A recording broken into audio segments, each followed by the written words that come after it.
Hey, you don't require that. You still work all season. You work, scored in 75, 79, and but to get be eligible for postseason play, all of the other requirements that you meet was a state rules clinic and all the local clinics, the scrimmages, all those things still must that qualifying score. Now, if you make below that, I can request and get you a waiver to a 75. We can work during the season. All right. But again, now the test closes. We can go and play this game like, hey, okay, we're gonna go Pacific time on Friday night, which is it's 3 o'clock in the morning here, 2:59. Again, there's no reason. We're gonna go over the test tonight. Okay. If you want to go get your instrument, go get whatever the mobile device, take some notes, you can do that. All right. Everybody who's not on here tonight, hey, if you know somebody, you can share with them. We're gonna have another training session probably on. I want to be on the court at Fayetteville Academy inside one of both gyms.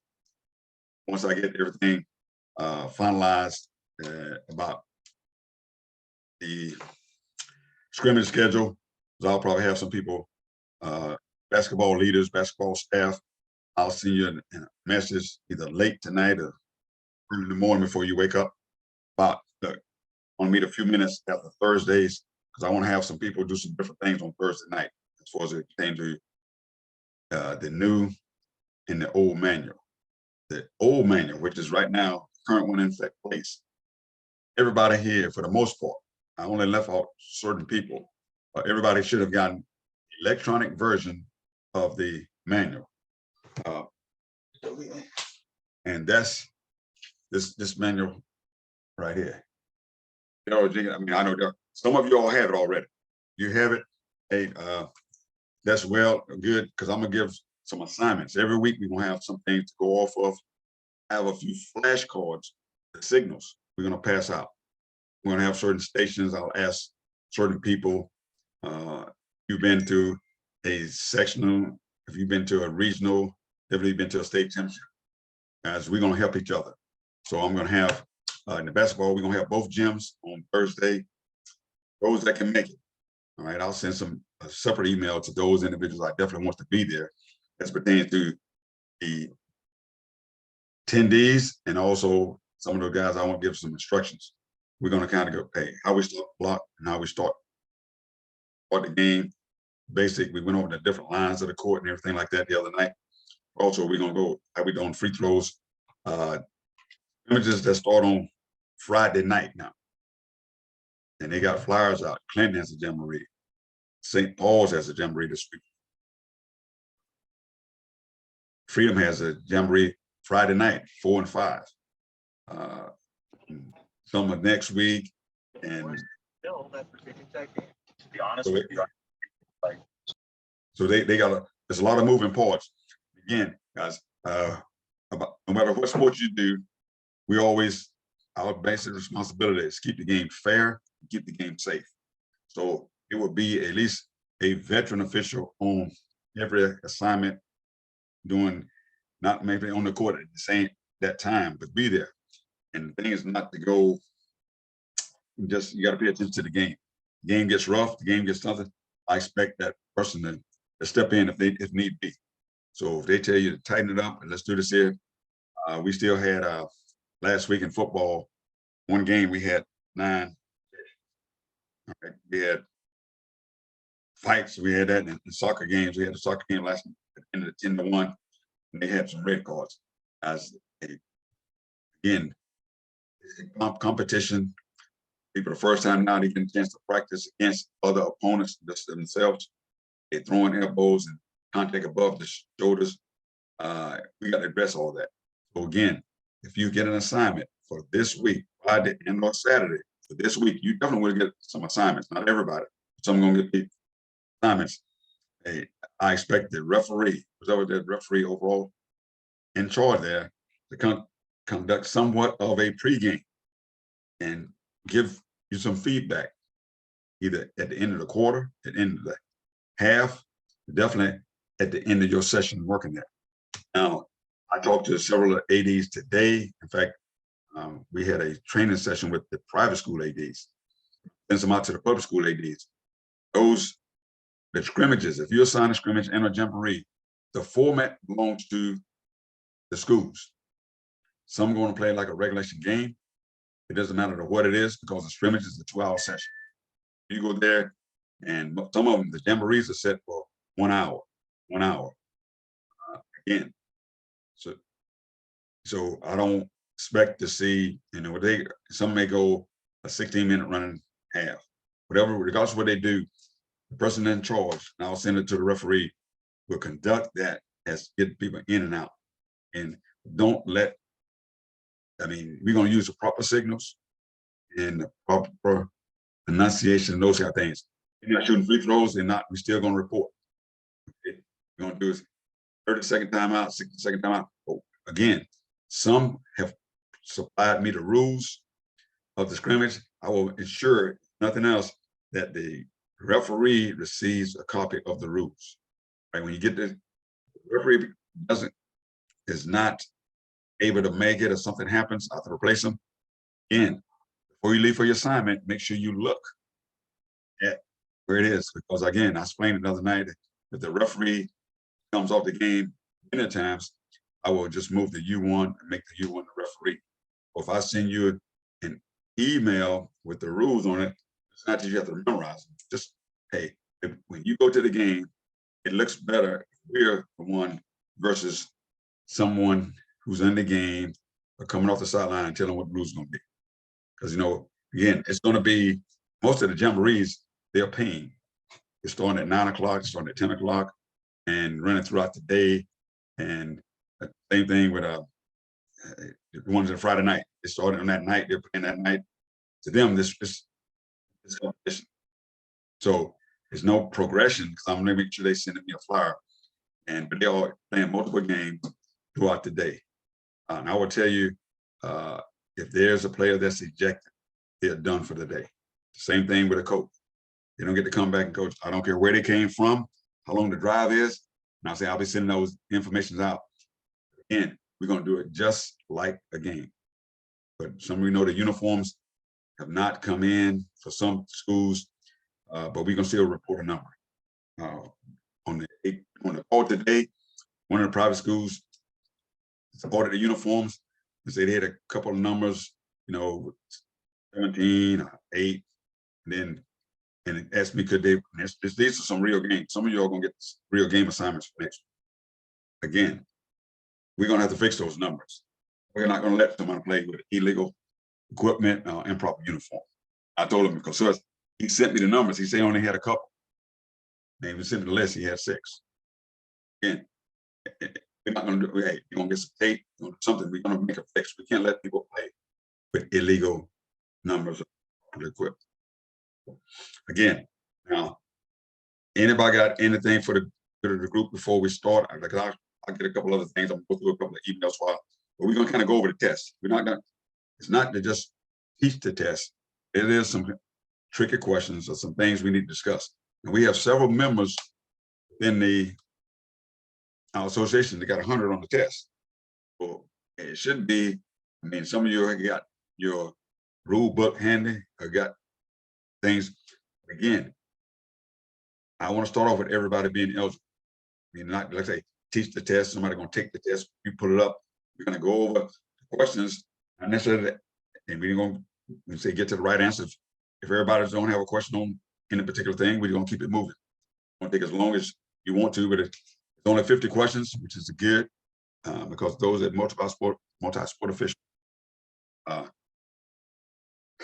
You know how taking tests all the time and going in, going out. I would like to have everybody do this test, have it complete. Today is Tuesday. By Thursday, when we meet Thursday, everybody should have taken the test.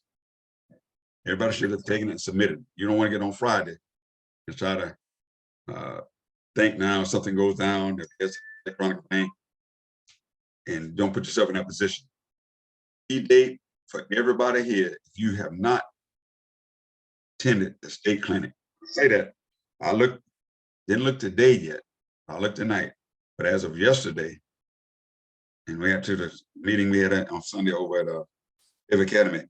On Sunday, they had not updated those that went to the clinic and at Cardinal Gibbons. You didn't go to one. If you went to one in East Duplin and those things, I think you might have got credit. And I'll check. Melissa's first day back was today, and I didn't get a chance because I had several Zoom meetings today. But the 7th of November, that Monday night at 7 o'clock, 7 November, 7 p.m., I will send, hopefully he'll give the regional supervisors that link all by Thursday. And then I'm gonna send it out and make sure anyone, even if you're contemplating, if you just want to do middle school, then I want you to go to that state clinic. I'm gonna send it out. And all you have to do on Monday night is come on the call, have the information there, and you're gonna get credit. All right. Anybody got any questions? 7 November is the last makeup. It's gonna be a Zoom call from Lisa Mark at the SSA office. And it's going to, I think you should have the link. Hopefully I'll have it to you by Friday. On Monday, hey, you'll be attending that, and all the other stuff we can work through. Anybody have anything else? You see on your screen now, you should be seeing the exam in session. Does anybody need a few minutes? Or are we ready to go? All right. All right, John, let's go. All right. If you have a question, I mean, can have somebody read the question, and hey, we got a whole lot. John, are the answers on all these tests, John? John, did you get the answer on there? Not all of them. Okay, I all already right. started taking it whenever you. No. Okay. I just make sure. Because again, we going fast again, guys. When we go through this session now, but the last thing I want to hear is somebody say something about the test. All right. Now, if does anybody have a certain question we need to go to, just kind of write it down on the 3x5 card or something like that. If you had a question on, we can go. I know we got a couple of bookworms here. We got a couple of people, and hey, when we get to a point where we have some discussion now, have a rule reference. Have a rule reference when we get there. So you still want to do this like soccer where we call on people? Of course. I mean, we don't need, one thing about basketball, we don't need to call on people. I would say we will have somebody volunteer. This is Fayetteville Fort Bragg. We got volunteers. All right. So I'm definitely gonna go. If I can't see your face, I'm probably gonna call them. All right. But hey, this first one, somebody start us off. First one is correct. Dennis Wallace. Okay. All right. Now, All the above. all right, read it. How about just read it? We got a bunch on the phone. We're gonna have to read through it. Okay, that's what I'm saying. We're gonna read it anyway. Yes, Vincent, I would tell you about. I'm gonna talk about scrimmage when we finish. I got you. All right. Here's the very first one. The player control signal. Right now, first of all, guys, why you read it? The signals in that manual that I sent, there are 40 signals. This, in the new manual, there is 39. Okay. Now here's the question. The player control signal, number 36, and behind the head, is used to indicate which of the following: A, a common foul committed by a player dribbling the ball. B, a common foul committed by an airborne shooter.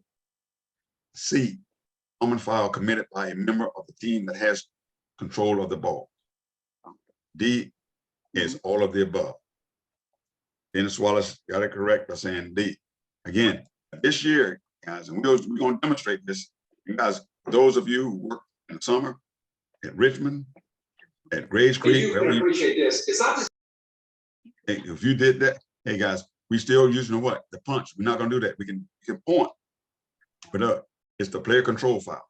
That's what we used to go to, the player control file again, and we'll show the distinction on that because again, new manual has 39 because 36 and 37 are now the same.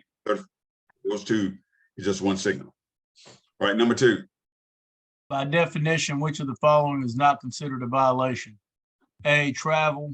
B, basket interference or goaltending by a player at the opponent's basket. Dribbling the ball a second time after the player's first dribble is ended. Or D, a player accidentally kicking the ball during live ball. Kicking is an intentional act. A is a violation. B, basket interference or goaltending is a violation. Double dribble is a violation. The answer is D. Accidentally kicking the ball is not a violation. Okay, guys, this discussion now, when he said dribbling the ball a second time after the player's first dribble in, no, now that's the street term that Mr. Graham just used is what? Double dribble, what we call it? We call it, in basketball, we call it, that's illegal dribble, right? Those are violations. Some of these things you got to use the process of elimination. No traveling, basket interference. All right, number 3.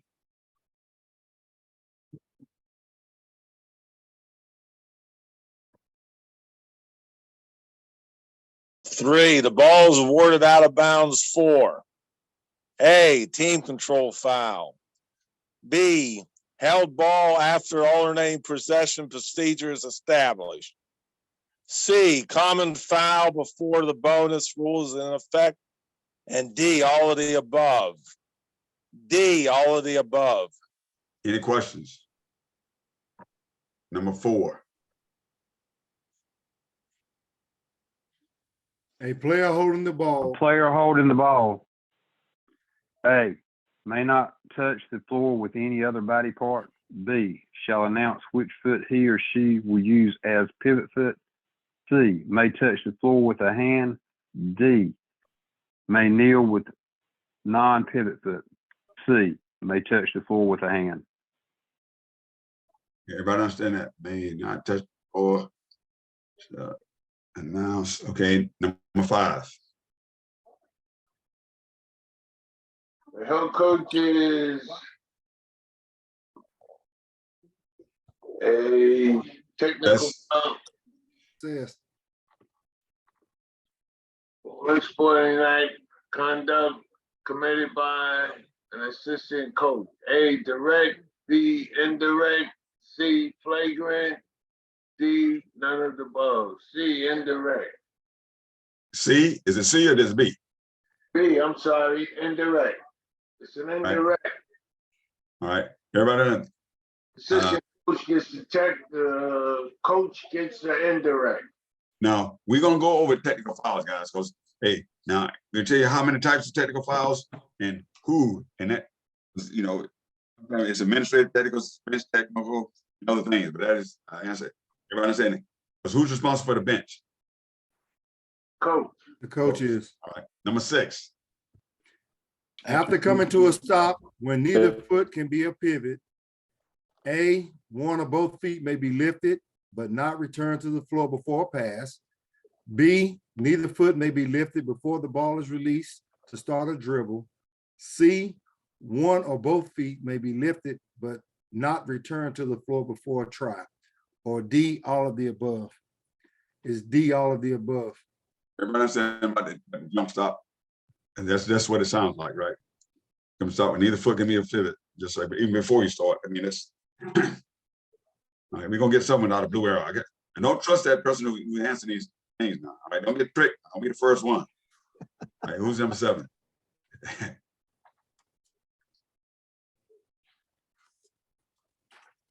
Hey, this Darryl Page here right quick.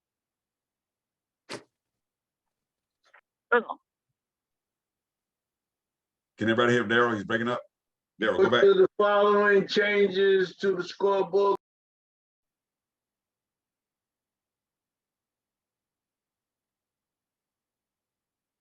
Daryl started. You got a lot of things in the chat. Let's see. Hey, Earl. Yes, go ahead, Daryl. Hey, I was just asking you, hey, is all the answers on the test? No. I mean, there's answers on all the questions that I got right here. No, I see 15, John, even if the 15 flag ones you had. John, is all answer on all the tests, on all of them? No, some of them were flagged and I got 8 that I didn't answer at all. I see where it say 8 unanswered questions. But again, Daryl, as we go through this here, hey, that doesn't mean just because they got answers correct. You know, some people might think that. Oh, I mean, I see where it say you got 15 flag questions and you got 8 unanswered questions.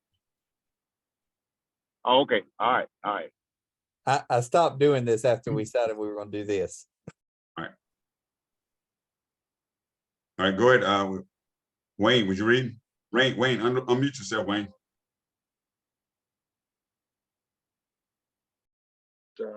which of the following changes to the scorebook with less than 10 minutes before a scheduled starting time and an administrative technical foul?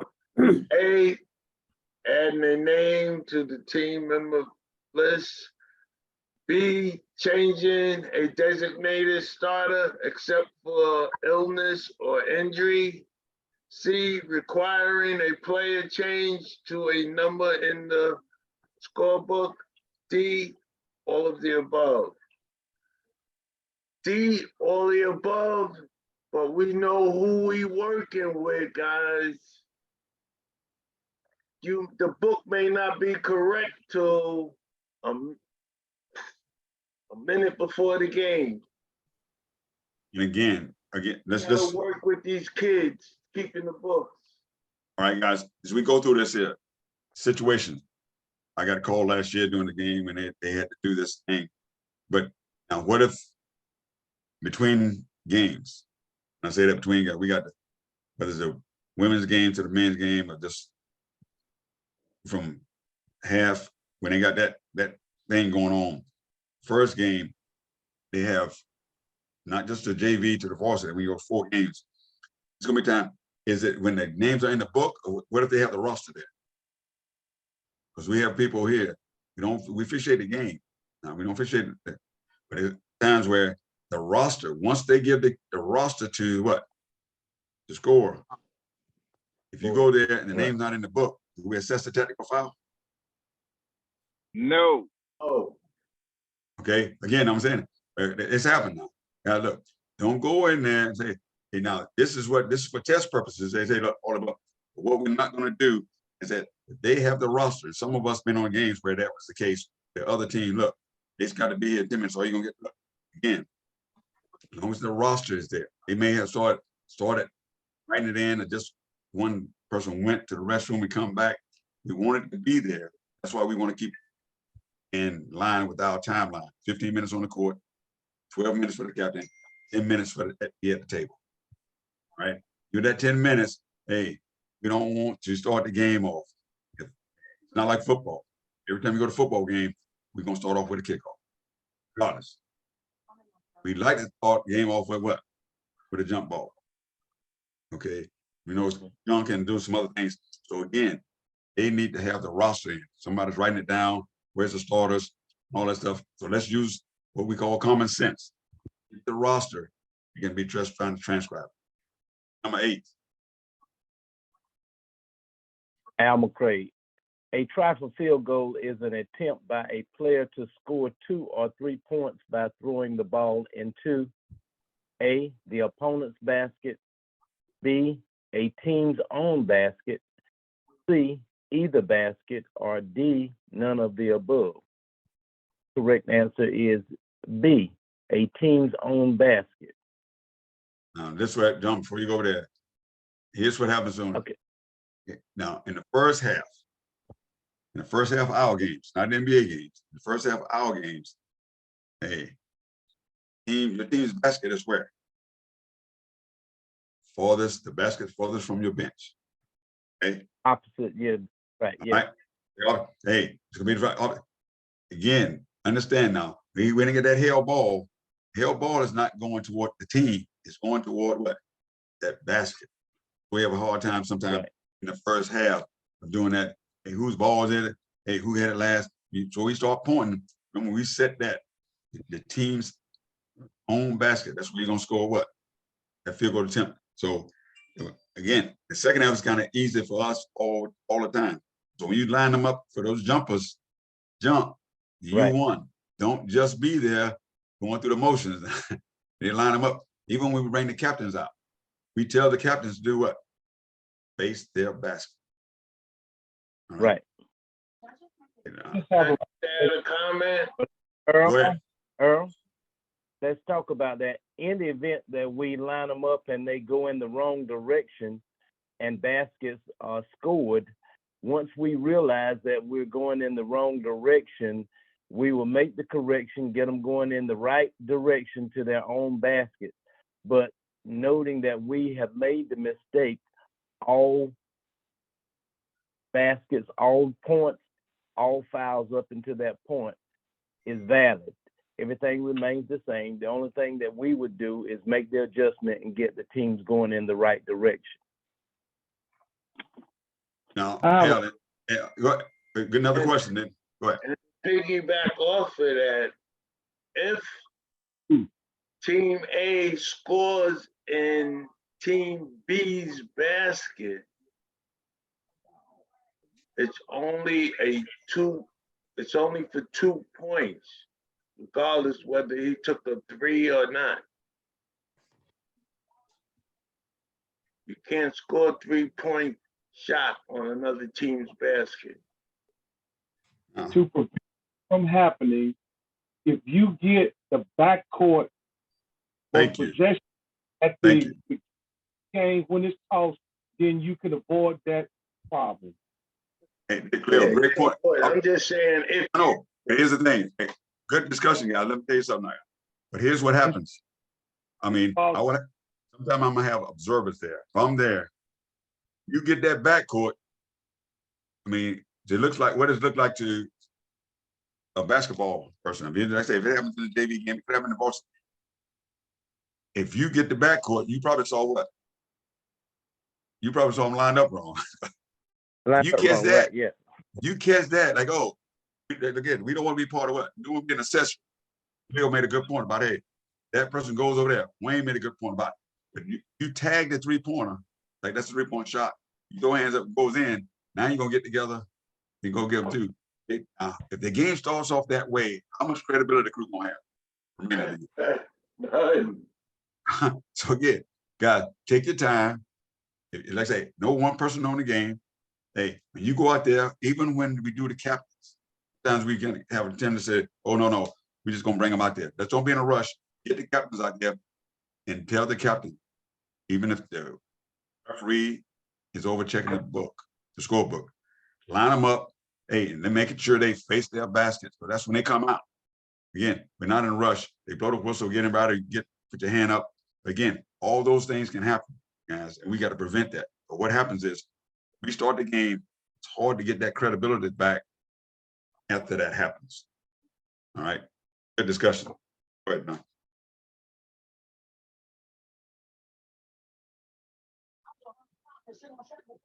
Number 9.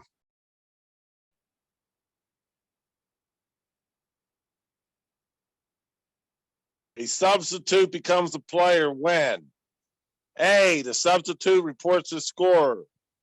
B, the substitute has both feet inside the playing court. C, the substitute is beckoned by an official and legally enters the court. D, all of the above. C, it's legal when the official beckons him on the court legally. Okay. Number 10. Number 10, a blank foul may be a personal or a technical foul of a violent or savage nature. A, intentional, B, flagrant, C, double, D, common. Answer is B, flagrant. Okay, on a flagrant foul, we're going to have what to follow that as well. We're going to have an ejection on that. Okay, that's not. I'll tell you right now, guys. We're going through as we're going through this. Now, see, it's 91 people on the call now, and everybody hasn't taken the test. See, we're going through this here. So again, hey, I want some of the people who have not taken the test to read some of these questions. So again, guys, you're not going to see this again. There's going to be no excuse for us not to get the majority of these here. All right. Now, some of these, it calls for discussion, and that's been flagged. We can do that. But again, we're going through this. Now, see, you take the time to come here and be on this call tonight. You could easily have done this already. Okay. Number 11. During a dead ball, an unequal number of players from each team participate in an on-court fight. Assuming no bench players from either team leave the bench area, how will the ball be put into play following the required free throw? A, alternating possession throw-in. B, point of interruption throw-in for the offended team. C, division line throw-in for the offended team. D, none of the above. They have B, point of interruption throw-in for the offended team. Let's see what they had. I disagree. I disagree. Right. That's what. With that. Okay. Could be Three players, if 3 players from one team is involved and only 2 players, the team with 2 players Shooting, get the technical foul and possession. Okay. technical foul. Look, I'm gonna call on Anthony. Now, Anthony Maynard knows a lot about this. So that's one answer I got wrong on the test. Okay. All right, Anthony. Now, Anthony Maynard, Dustin Null, and Herman Lewis was on the floor, and we had 13 ejections. We had people coming off the bench. We had fighting on the court again, and we terminate the game. And we talked about it. And we're not going to do that in this Southeastern. It's very seldom you're going to see a fight break out in the game, even all 10 players on the court. Some people not about that life. You don't want to throw hands. Some people, they just going to sit by. So we can't just say everybody is fighting. All right. That's when we're going to have to do our due diligence and get ones coming off the bench, ones in the game. I mean, keep your head on the swivel. And that may be something we're going to cover in our pregame. Mass confrontation, in case this happened, here's what you do. Go to where you're standing. I'm here, I'm there. Hey, do you look at the bench? We don't have the writing utensils on basketball like we do in football and other sports, soccer, writing things down. But again, we have the scorebook, some other things that kind of help us out, that they know who was in the game. Again, just don't think if they rush over there. We just had a situation where we had, say, 9 ejections and DQs in the game. And just so somebody go over there, we know what allow the coaches, they're coming out to be peacemakers, and help break up that altercation. But if a player goes in there, teammates getting fighting, he goes in there to grab somebody that's not participating, we're gonna get all the people that are fighting. In a fight, it don't really take but one person. Fight, you don't need 2. I mean, kicking, that's throwing a punch, whether you connect or not. But again, now, like I say, and this happens, sometimes you can see it coming because the game is chippy, you're more aware for it, but again, it can turn in a moment's notice. All right. The key thing is that they unequal. That's the key thing on the answer to that. Doing what? It's unequal. It's going to always be when you got technical fouls. It's going to always be what? Probably division line throwing and for the defending team. Anybody, anything you want to add? Earl, I got to move this bus. I'll get back home. Okay. All right. Thanks, Dennis. Okay. Anthony, you there? Yeah, I was just going to say, in our situation, what were 17 ejections total? Right. And I obviously I can't remember how the team breakdown was, but it was 8 and 5 coming off the bench. Okay. So we would have only shot 2 free throws, right?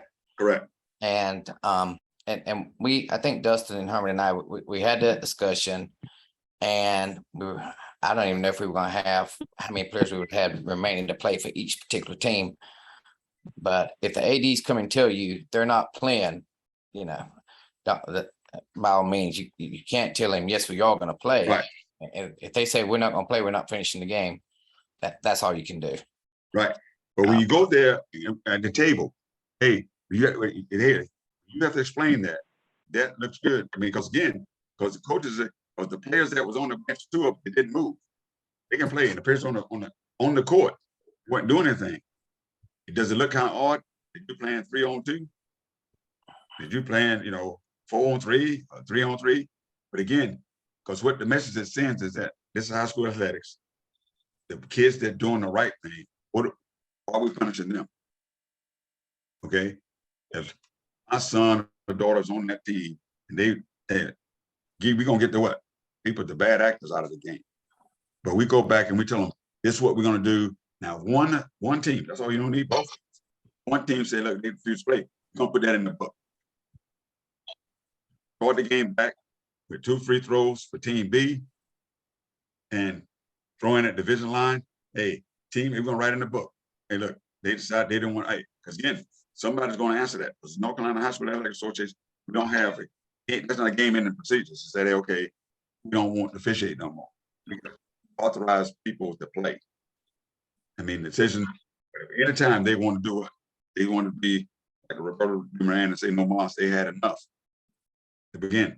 But it looks bad when I expect, and we talk, the crew, we talk, how would you have continued that game? You got to explain that. You can explain that these are ejected. They all came off the bench. They came off the bench. These people were fighting. We had a common foul. So we're going to shoot the 1-and-1. We're going to shoot the bonus, a shooting foul, whatever we're going to do, we're going to do that. You got to have a plan of how we're going to continue the game. All right, because North Carolina, we don't have that game in the proceedings. Say, okay, we got so many ejections, the game over. Anybody any questions about that? And it may take a few minutes. So the answer should be D. What? C. None of the above. C. C. Which team was the offended team? Page 69, 69 go. of the rule book. All right, read it, Anthony. What is? Numbers Technical of foul. participants are not corresponding. Flagrant foul and disqualification of all participants. 2 free throws are rewarded, and the offended team for each additional player. Offended team awarded division line throw-in. Okay, all right, my bad, I'm sorry. No, don't be sorry. Don't make a No, mistake. I thought the offending team was related to who started the fight or. All right, here we go. That's another thing. Glad you just said that. Here's the situation. Right. Here's the situation. How do you start a fight? Somebody goes through there. I push Gene Joyner, right? Push Gene Joyner, and he throw a punch. Guys, who's gonna get ejected? Both of y'all. No, why? Why would you? I pushed him. Again, guys. The response. We don't do it to equate. We don't reduce to equate. Not who started the fight. A push now. What if I pushed him and he didn't hit me? Would you eject me for pushing? No, Depends on how it's you gonna push be a them. foul. Okay, again, if it's a dead ball, I got a technical foul. It's gonna happen in your game at some point. Hey, and somebody, coach, gonna say exactly what somebody responded. They started the fight. It's not what you start. We're gonna penalize the act. What did that person do? It happened. Somebody. I was on the court with one of the people that's on this call right now.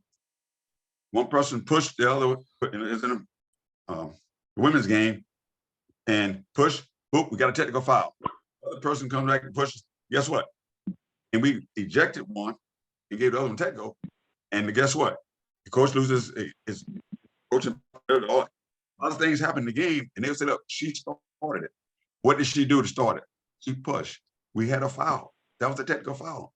She don't get ejected. Now, she retaliated, but again, that's why I say, you got to get together and talk. We got to describe what a person did.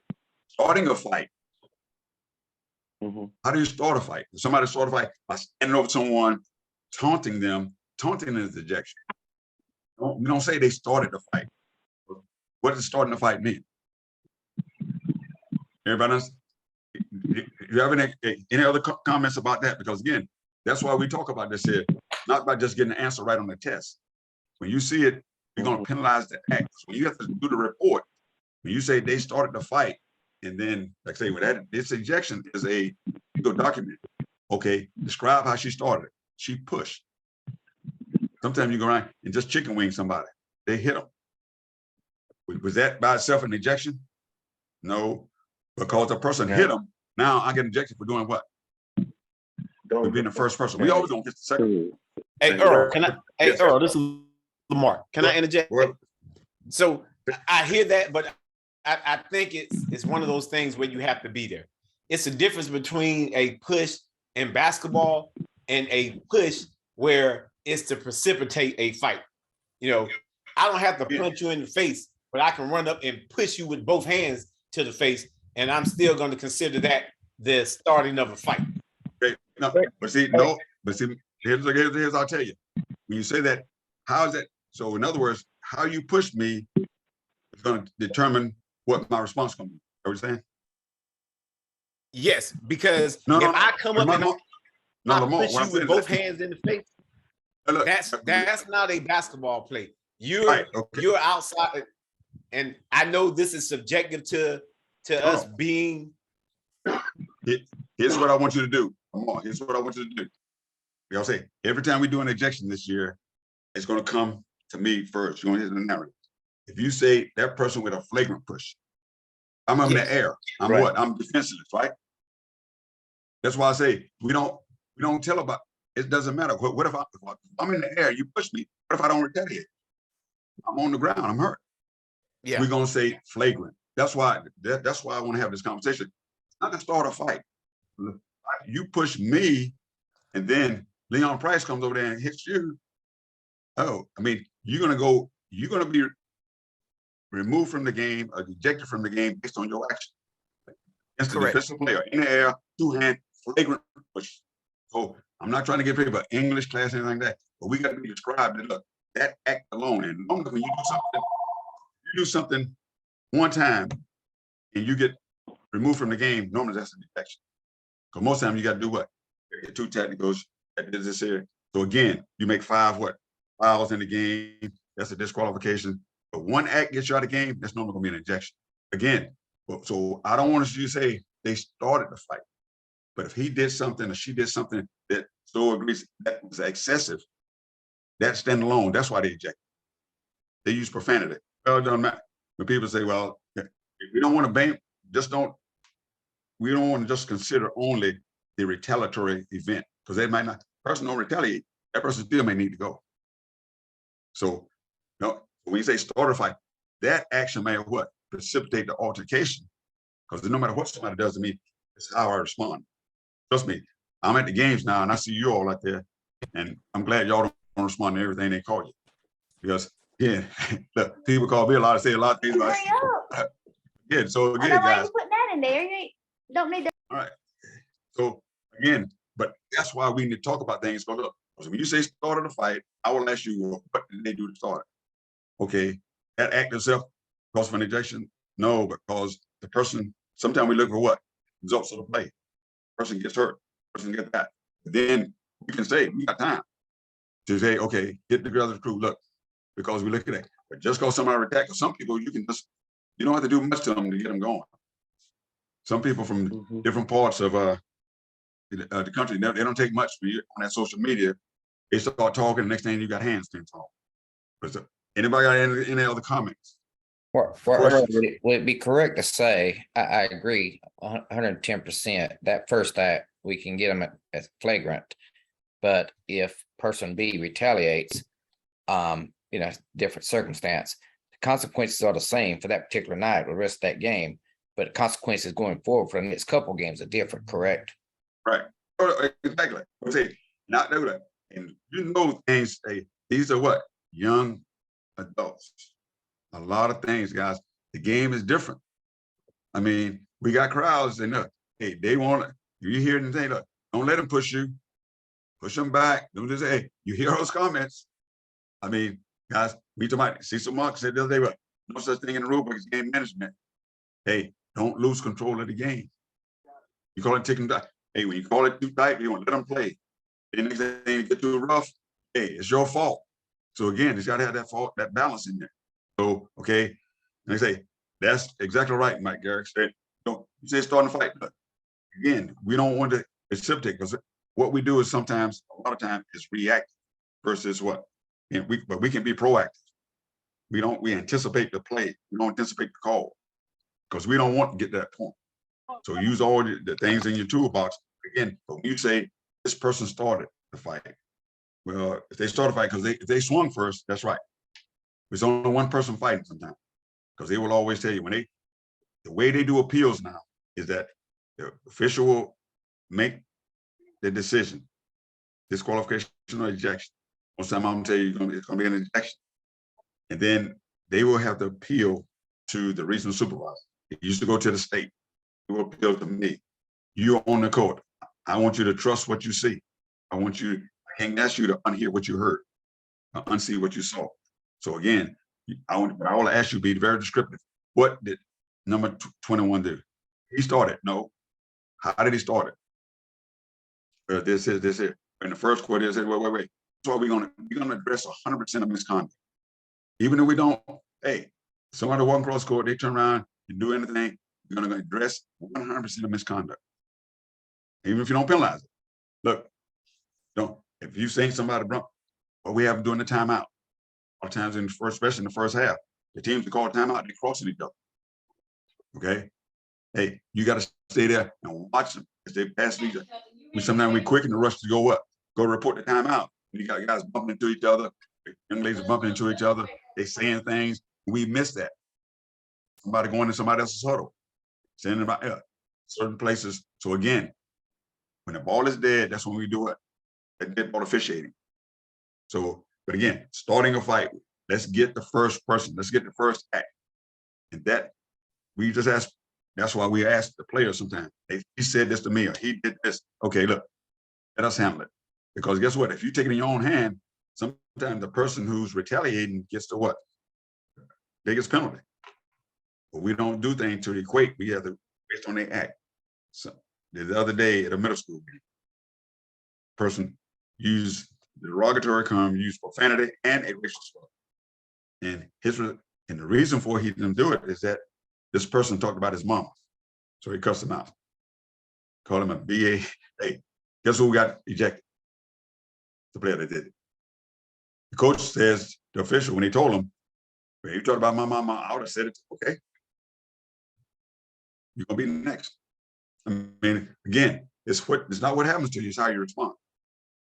Anybody else? All right, next one. 12. When a player catches the ball with both feet on the floor and one foot is lifted, A, the other foot is the pivot foot. B, either foot may be the pivot foot. C, neither foot may be the pivot foot. D, none of the above. The correct answer is A, the other foot is the pivot foot. Right. Normally when that happens, before that other foot can be lifted, you're gonna do one or two things, right? You're gonna either shoot or what? Next one.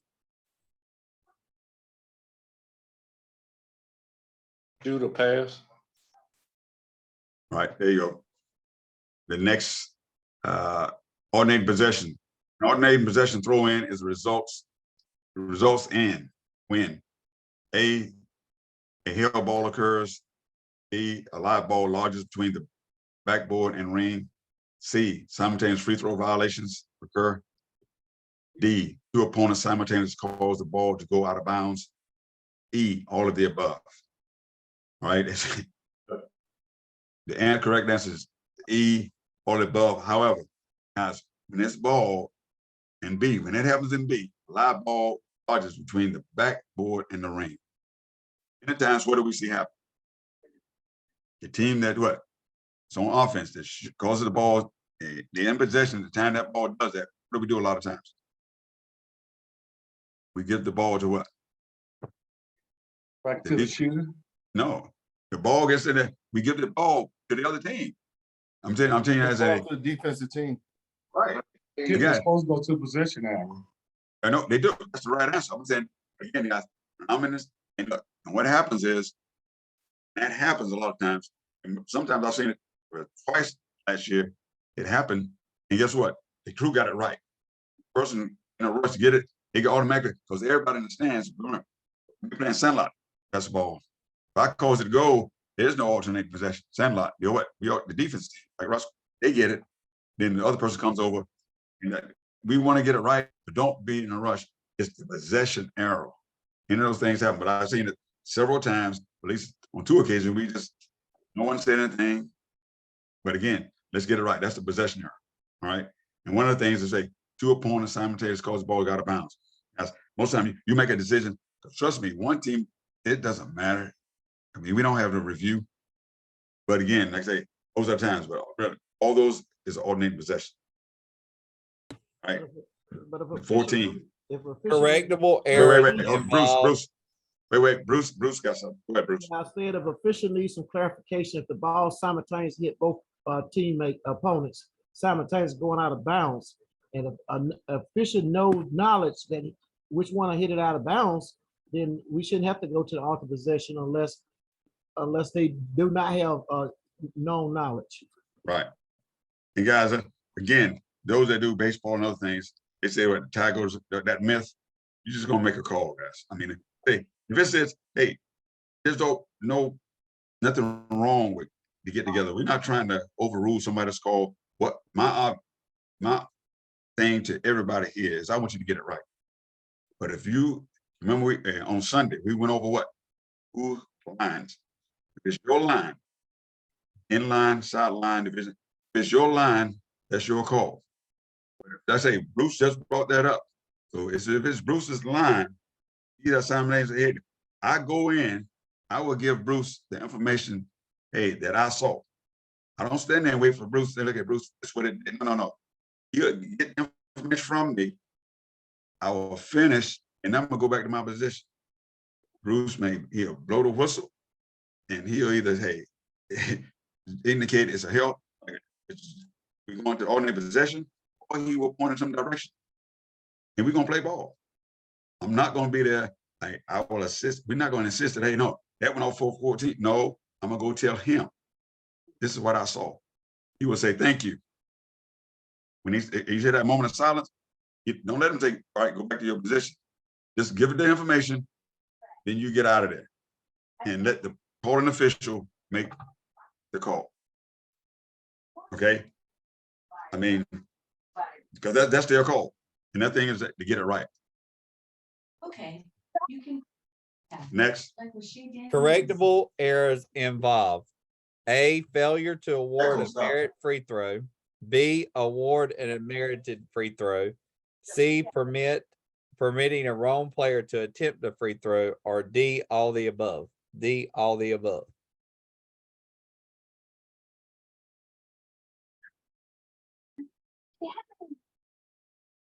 That's correct. I agree. Yeah. Now, every year we normally have a class on this here about that correctable errors. What do we want to do is what? Not be able to be in a situation where we have to do this. All right.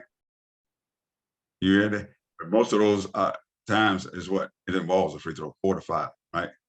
Failure to award a merited free throw, awarding an unmerited free throw, permitting a wrong player to attempt a free throw. And sometimes we don't want to get into that, but we also have what? Is there some time involved there? Well, all of them dead balls except the last one. The fourth one is shooting at the wrong basket, and the fifth one's a ground sleep or counting a score. Right. Yeah. But all of them involve, there's a time stamp. We have a statute of limitations, Benny. Oh, yes, when we we can do. do that. All right. Guys, just right. Now, make that, those of new, hey, see those, that's the answer to the question on the test. However, it's a time lapse. When you have to do that. Okay. In baseball and softball, when you have to look, hey, you want to make an appeal on something. Hey, so again, just make note of that. Now, if we get to 15, we're gonna go and I'm gonna have everybody read through it. And if you don't have no question, we're gonna skip to the next one. All right. After number 15, we're gonna read 15. After that one, you don't have a question, we're gonna keep it moving. All right. Somebody read 15. Which of the following constitute illegal contact? An offensive player using forearm to prevent an opponent from attacking the ball during, can't read the other part, let me see, during the dribble. Hold on, let me move up some. Contact created by a dribbler ends a dribble, causing a defense trailing the dribble to push into the dribbler. Place a hand on the arm of a ball handler. All of the above. D, all of the above. Right. And yes, Here's something that we need to address on that. And I see a lot of the officials in the association let that go by. They don't get it in the beginning of the first quarter. Then come the fourth quarter, I make a call and all of a sudden they want to change it. We got to get that correct at the beginning of the game. That forearm and hands on the dribbler. It's hot. I'm sorry, it's cold, then it's hot. They put the hands on them, they got to call that. Because we allowing the defense to be penalized when they going up for a basket, then you're gonna score the basket and one, which it should have been stopped on the ground, on the floor. So we need to work on that one right there. That's a problem in the association. Any other comment about that? And then Cleo, you talking about placing a hand on the arm of the ball handler? Just Yes. offensive player using the form. Okay, on C. On C. Right. And sometimes, occasionally, depending on the position that we're in the league, we're allowing that dribbler to push off and going in for the basket. And that's what I see. That's on number 8. So I see all three of these are separate. An offensive player using the forearm to prevent the opponent from attacking the ball. That's where the guards out there, they calling off a play. Now when you get ready to call it, somebody you cross it, the coach trying to talk to you, the tendency is if you see somebody break before the ball is to what? Throw your arm out. And that's what I'm saying about, hey. So again, but don't anticipate and think it's contact. It's not, again, those things now, as we talking about it now, you go out to your game, if you see this happen this weekend, Thursday, on Friday, Saturday, hey, when we gotta go to our clinic, hey, those are the things we need to look at, okay? Now, what I'm gonna do is that I'm gonna call off the number 16. We'll wait about 5 or 10 seconds. Look, no other questions, we'll move to the next one, all right? The 16, don't read it, just.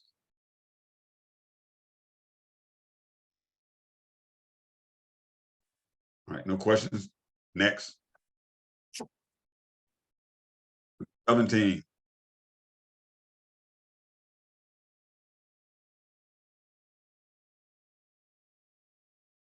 Number 18.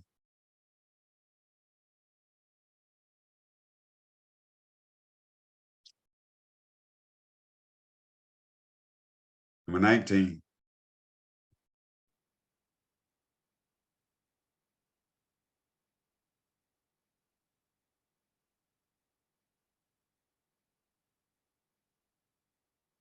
$20.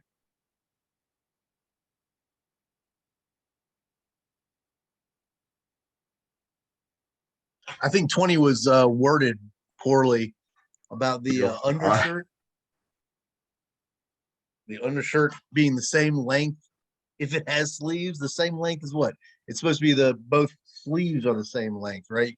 You can't have one sleeve cut off and the other one real long. Right. Be the same. See, again, guys, so if it's worded here, you gotta make sure you have an understanding when you go to the coach. The player. We all understand we do pretty good about single solid color.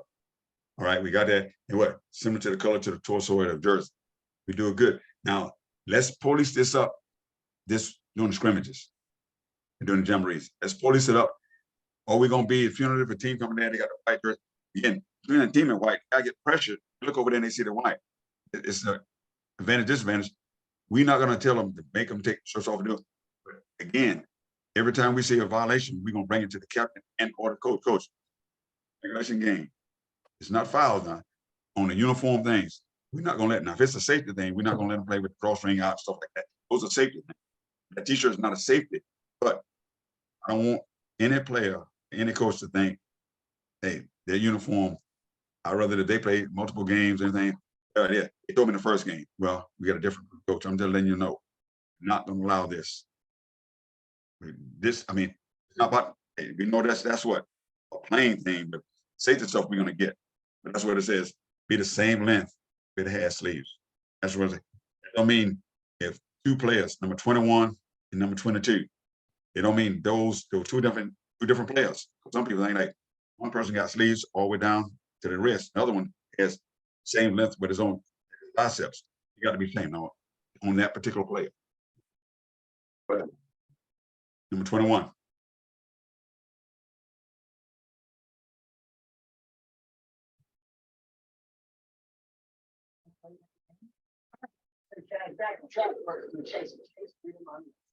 Okay, before we go further on that, so I'm talking about the different types of technicals.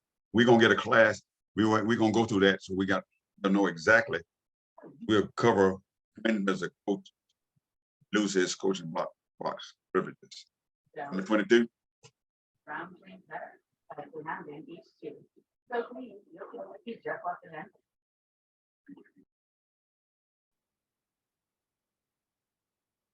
Number 23.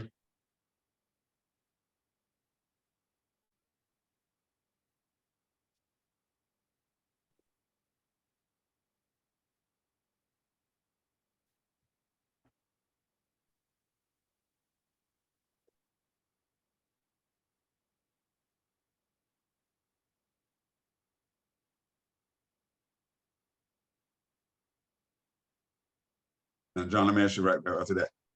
You got 14 flag questions. It went from 15 flag. What do you think? We answered one of them. Oh, okay. All right. All right. I didn't see it. Okay. Everybody good on 23? Okay. Number 24? Got questions. Okay, there you go. All right. Thanks, Anthony. Go ahead. Why can't it be any two players? I think the answer is D. Well, I ain't gonna think the answer is D, all the above on 24. Okay, wait. I think so. We want to go back to 23. Oh, I'm sorry. All right. Go back to 23. All right. If the alternating possession procedure has not been established and another jump ball is required, the jump ball shall be between. It should be any two players. No, that's not correct. No, that's wait. All right. Why it's not correct? Okay. It's C. So it actually states in the rule Right. book that. Let's go. Here's the scenario, guys. It's happened to me. It's happened. All right. I tossed the ball up. All right. They haven't established the jump ball. Two players grab the ball. Opposite teams. Now we got another held ball. And it's in not only is in the rules, you can see that it's a case book play. The captains, any two players designated by the official. The same two individuals that cause that. Because remember now, whose decision is to put the people out there to conduct the jump ball to start the game? Who's the coaches? The coach, coaches. all right. The team, they do that, right? So before the ball is established, before the held ball, the possession area started, the two players that caused that action, that's what they mean by that. Players involved in the previous action. The ones that caused that ball now to be a held ball, it is those two individuals. It's going to happen to you. Because if not, you would turn around and some people do what? Throw it up again. You know, ask, hey, who you want to do it? Again, and when you do that, I mean, that's a casebook play. It's in the casebook. I mean, Wayne, what you thought it was that? You said any two players. You just a lot of times, guys, we do what we've seen done before. It's one of those things that happen, and nobody in the gym will know other than the officials. Right. That is the two players who caused it.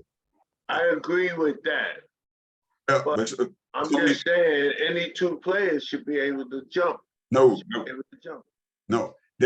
Any two players was the first. That's how we started the game with any two players. That's how we started the game. That's any two players. The ones who cause that action to stop. Those are the two players that have to come in and do it.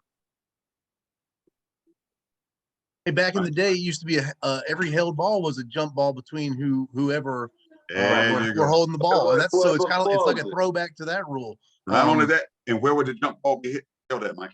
Maybe whichever circle it was closest to. I think. There you go. Whether it's division line, whether it's center circle, or one of the three. A lot of things, and that's one of the throwback rules. Is that the same two people that cause that previous action.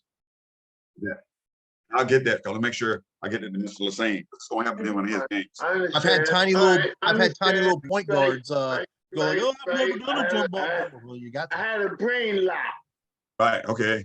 Again, but what Lamar said was important. Is that hey, nobody's gonna know, but when you do that, you're gonna know what you know. They'll leave there thinking, hey, look, that individual, because somebody gonna go look it up. Why they got two little midgets there? Why they got these other two people?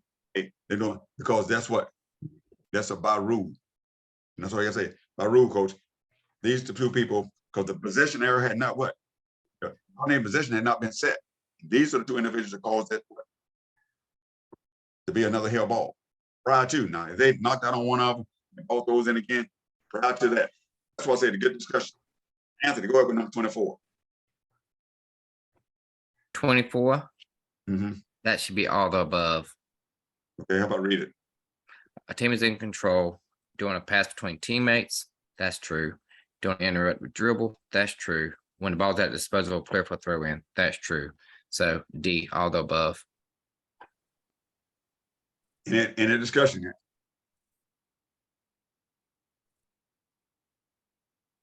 No discussion?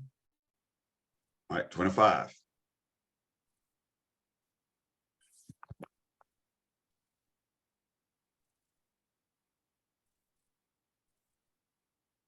Hey, Errol, we do Yes. have, we have like 10 people that are calling on the phone. Do you want me just to read through them and then you ask if there's any? Oh, that's right. I've got, never mind.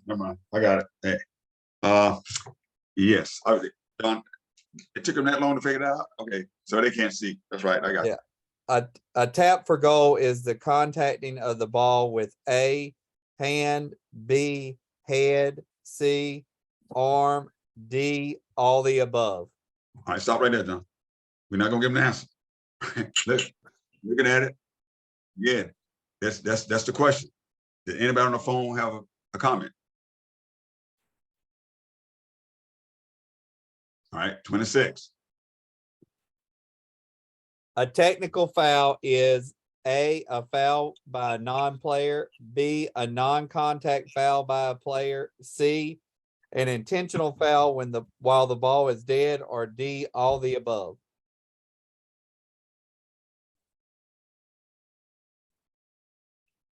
Seven. A head coach is assessed a direct technical foul for which of the following infractions? Stop right there. All right, here's the question. Which one? Head coach is assessed a direct technical foul for which of the following infractions? All right, read A. Failing to replace a disqualified injured player within 15 seconds. All right, B. Allowing a team member to participate while wearing an illegal uniform. Okay, that's what I said earlier about the guy who, John, he was on the call when I think when coach asked me the question. All right, we're not gonna say, because he said, well, he ordered the wrong uniforms. Can they play the first 2 or 3 games? Because he might, if I authorize him to do it, what is his opponent gonna say? Somebody's gonna be in the gym. They let them do it, so we don't do that. All right. Permitting a team member to participate after being removed from the game for a disqualification. All right. One of those, I mean, before we get to all the above, would everybody agree it's a direct technical foul to the head coach for all A, B, and C? Yeah. Yes. Which I one agree. would, okay, which one would not? Okay. 28. A team warning for delay may be issued for A, throw in playing violations, B, interfering with the ball following a goal, C, failure to have the court ready for plays following a timeout, or D, all the above. Next. A team foul does not include A, technical foul on a player, B, a personal foul on a player, C, a direct technical foul on the head coach, or D, an indirect technical foul on the head coach. Okay, guys, this one that we can miss a lot, right? They ask you the question, right? They ask you a question at the table about the team fouls. Some schools get you out of it because they do what? They don't have it. All right. You need to know this. When do we assess team foul? When they go to that team foul count. That's what they technical foul on a player, personal foul on a player, direct technical on the head coach. You go over there because some of those things, hey, when they do that, we're more focused on what? The free throw and getting the right person, especially when you get the technical foul. These are on the personal foul. When you get a technical foul on the player, and a lot of times that technical foul is after they commit a foul. And sometimes we get what? Get the foul, get the common foul, but we don't get the technical foul. So team foul does not, the only time it does not is based on this scenario, it's what? And it's an indirect technical foul on the head coach. All right, 30. A ball which touches a blank is the same as the ball touching the floor at the individual's location. A, teammate, B, official, C, opponent, or D, all the above. Next. Oh, wait, I Okay. disagree with John's answer. Oh, okay, here we go. Back it up. Yep. See, guys, look, that's it. Look, that's why we don't. We go through this here. Hey. All right, go ahead, Roscoe. As long as the officials on the court, it's all the above. Yeah, as long as between teammates, officials, opponents, they're on the court, it is all of the above. Hey, touching at the floor at the individual. Okay. Everybody understand that, right? Good. Yeah. Thank you guys for paying attention. Go ahead. Basket interference occurs when A, a player touches the ball or any part of the basket while the ball is on or in the basket. B, a player touches the ball while any part of the ball is within the imaginary cylinder which has the ring as it lowers base. C, a player pulls down a movable ring so that it contacts the ball before the ring returns to its original position. Or D, all the above. Discussion. Okay. D, all the above. Mention now. Anybody? I mean, everybody has the mechanics manual, and we say it all the time. Now, sometimes I'll ask you this because we see on basket interference and goaltending, the high school mechanic for basket interference is what?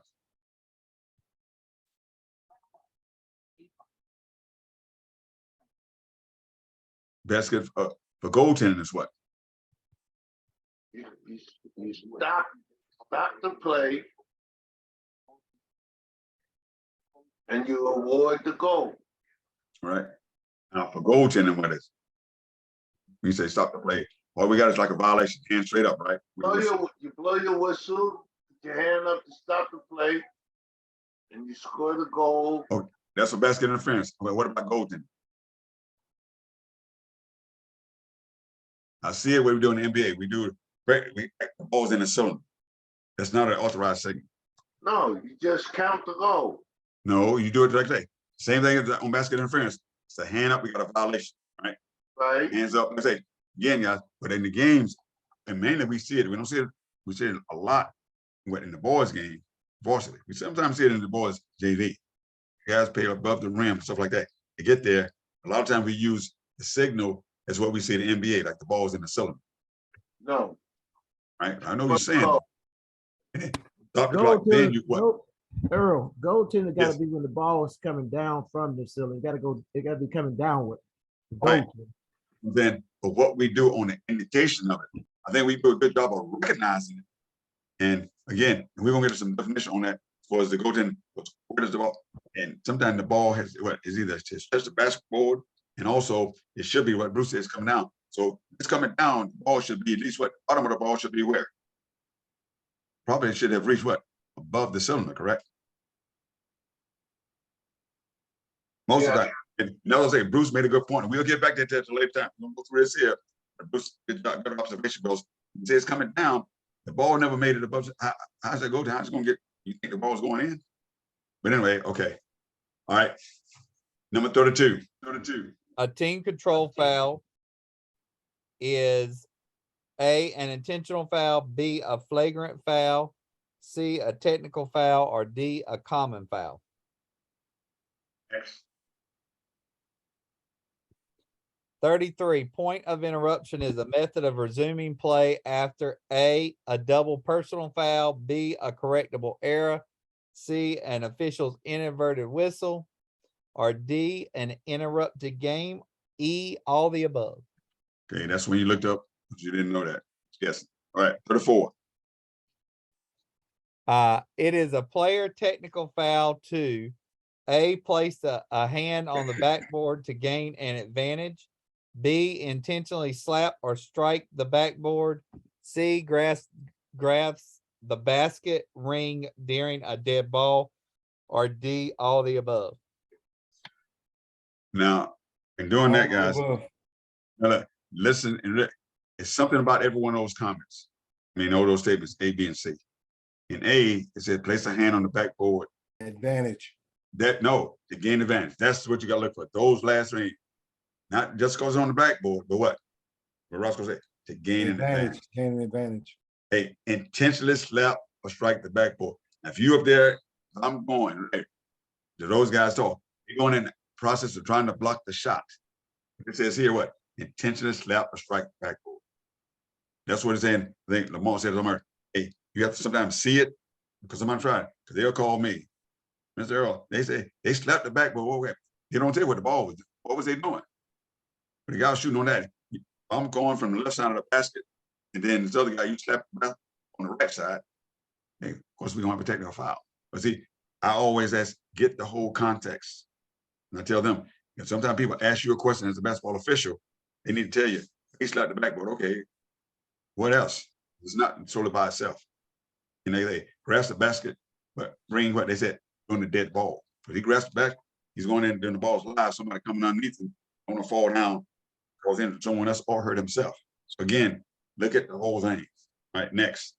Earl, right quick on that question on 36, that slapping of the backboard. I don't like to see this myself, but if an offensive player slap that backboard, intentionally slap the backboard, right? It got to be really, really big for me to call it. But intentionally slapping the board by offensive player, say he go in there for a layup or a dunk, and he just take both hands, slap the backboard, bam. That's intentional slap. That could be also considered a technical foul on an offensive player. Right. And sometimes I'll tell you, when you call it a technical foul, according to what's been happening, like I said, I'm thinking about when people ask me all the time, but this happened, they leave out a lot of stuff. What's been happening in the game? Did the game need a technical foul?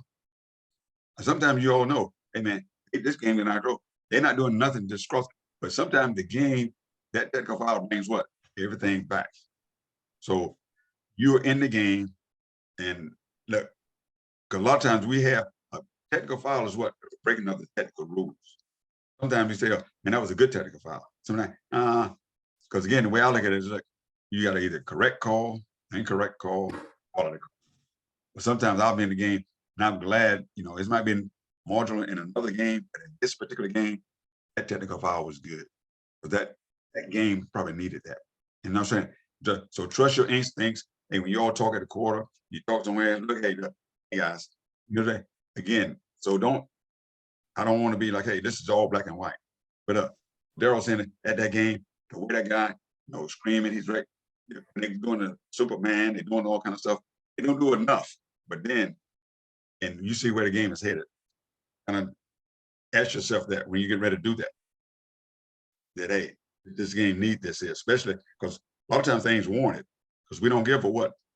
For any particular things, you get a warning. Not first, you get a warning. That's a good point. Thanks, Terry. 35. It is an out of bounds violation if a player is. No, yes. If a player A, leaves the court to avoid a screen, B, leaves the court to avoid a foul, C, leaves the court to avoid teammates, or D, all the above. No, we got some people are very good at this. They're known for this.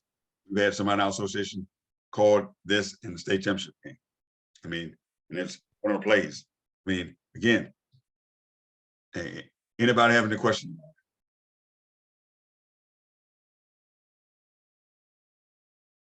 All right, 36. A player who has been replaced may not re-enter until A, after the clock has started properly, B, the ball becomes live, C, at least 10 seconds have run off the clock, or D, the ball becomes dead again. Did somebody just give you that answer, John, to change it? Yeah. I thought so. Oh, now we know you. Look. Yeah. Be honest. No, he not be honest with Daryl. When Daryl started talking earlier about the goal thing, the slap backboard, he said number 36. He was waiting on that now. But my thought process again is where it's reading the question the right way too, is it in order for a player to be substituted, they got to have a dead ball.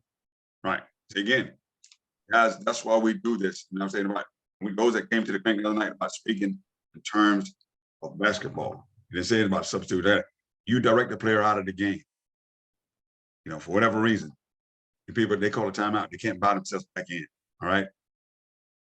In replace may not re-in until. And a lot of times that timeout. If a coach calls timeout, that player can come back in the game. not if he's been directed out. He's been directed to Not leave the buying game. back in the game with a timeout. Notice he said he has been directed out. Okay. And when I say that now, a game, and like I said, I was to a game, they handle it correctly, or what it is, the person that was administrating the free throw had to come all the way out until the coach person can come in. So that means the person that sees standing right there. I'd rather you communicate that to your partner. Look like the person on the basket. It was correct. Once you direct someone, time has to come off the clock. What happens is they get ready to throw the ball in, and what happens? They don't get it in within the 5 seconds. Then we got a what? 5-second violation. And then what? They give it to the team, and then it's the person gonna let them in the game. What Tom was saying about it. Oh, guess what? Time is not what? Come off the clock. And that's when you gotta look, hey coach. And that's why a short, quick, brief answer, don't need long. And what at the game, the person comes from the farthest part of the floor, go over there and tell the coach what he can't do. Then he goes all the way back. That's gonna happen. You come over there, just go. If you can't communicate it to your partner to do it, you go get the ball. What we don't do is the coach goes over there, stand by, whoever's supposed to the coach, someone else gonna put the ball in play. Because it looks bad. Okay, these other guys, they don't even know the rules. He had to come get that. She had to come get that. Again, that's the case. Hey, look, but again, time has not come off the clock. And that's what you need to communicate to your partner. Time has come off the clock. And John, that one that you just said about the ball dead again on question number 36. Question number 36, the ball become dead again, just like Earl just said. You got when you got to throw in, you just put somebody out of the game. You got to throw in, you got a 5-second count. The ball became live. You got your 5-second count. Now you got a dead ball again. He still can't come in. So that question, the answer that you had first, the ball becoming dead again, that was incorrect all the way around. And you typically see that late in the game when coach is trying to get players out for defense and offense substitutions. Absolutely. Now what happens? They'll call a timeout. That's why it's important. Look, you know who's on the court because they'll call a timeout now. You know, the guy who's standing over there, we're ready to come in. They come back out. He's gonna be there. That's why we have in officiating. If I got what? If we got the referee, the U1, and the U2. U1 has what? The home team. You got them all night. U2. So that way, when they call a timeout, especially when you direct somebody, you make sure not only do they have 5, they got to be those same 5. That guy should probably, should come. Indication is that now he's no longer up there and he's on the bench. I mean, what happened to the player that was going to take in? And that's what happened. We got a turnover. Now they want to do something different. They come back. They think that timeout, like Wayne said, allows them back in. Guys, we got to be at our best in the high leverage moments. But Here's a recommendation. If that player was injured and the coach called him out, he can re-enter the game. That's different. That's not a direct. That's an injury. Now you got an injury here. We got we talk about this in a situation.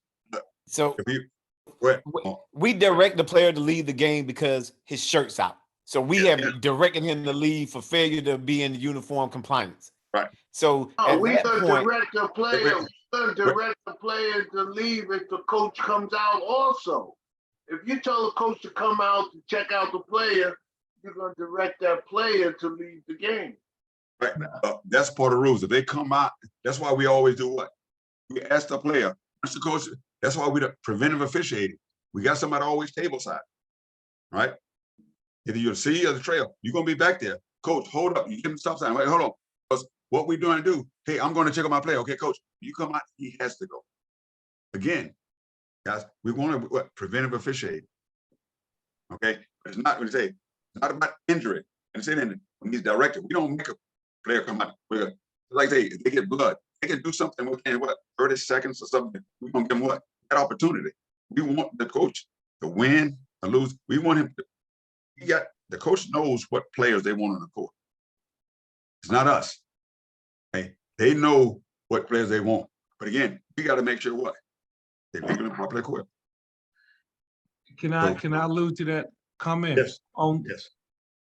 The best description that I can give, if a player cannot come in until time come off, you should know when the coach call a timeout that if that player is not at the substitute spot that he's supposed to be at, and you see him on the floor, then you know he shouldn't be in there as a substitute.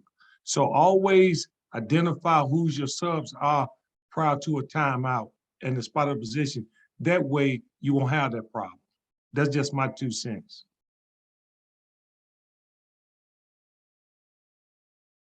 Can I just, I just want to clarify that, I mean, there was a lot said and Wayne was saying a couple of things, but if we have an injury on the court and the coach comes out, the player is technically still in the game.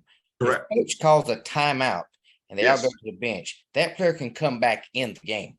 He hasn't been substituted for. He's never left. Right. It's different in football and basketball. Basketball, a timeout can save them. In football, cannot. Right. You can on the internet, you can buy somebody back and talk to you. I mean, certain sports you can buy people back in. Others you can't. Correct. Anytime you direct it out of game, time has to come off the clock. Right. All right, here we go. Here's a good one. A free throw ends. A, when the try is successful. B, when it's certain that the try would not be successful. C, when the try touches the floor or any player. D, all the above.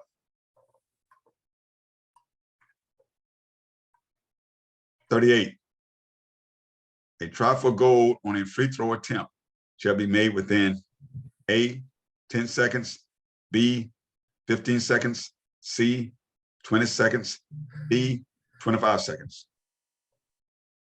All right, I think we all know that, but again, sometimes we wait 3 or 4 seconds and the person's holding, bouncing, doing all kinds of stuff, and we start counting. All right, again, this is now normally I can say for all varsity games, the clock is not running. I mean, sometimes we have a running clock. I mean, it helps you out. Again, at the same time, guys, we had a situation last year where, you know, 40-point game, and the person still, they called it, and it was called, team that was losing, less than 10 seconds.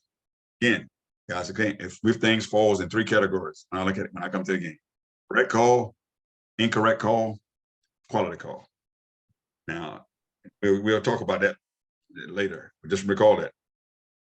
It's a running clock for the most part, about 40-point game, may have been. Team down is at the free throw line, and we had a 10-second violation on free throw. And then when the crew talked about it, it didn't come out well. When again, okay, games management, something like that. But again, the correct call, absolutely. All right. Number 39, a designated throwing spot behind the backboard shall be made from A, the near sideline, B, the spot nearest where the ball went out of bounds, C, the near free throw lane line extended, D, none of the above. But everybody understand the question. The question is a designated spot throw in, ball goes out of bounds behind the backboard. Okay, I take that being what? Inside that what? Paint extended area.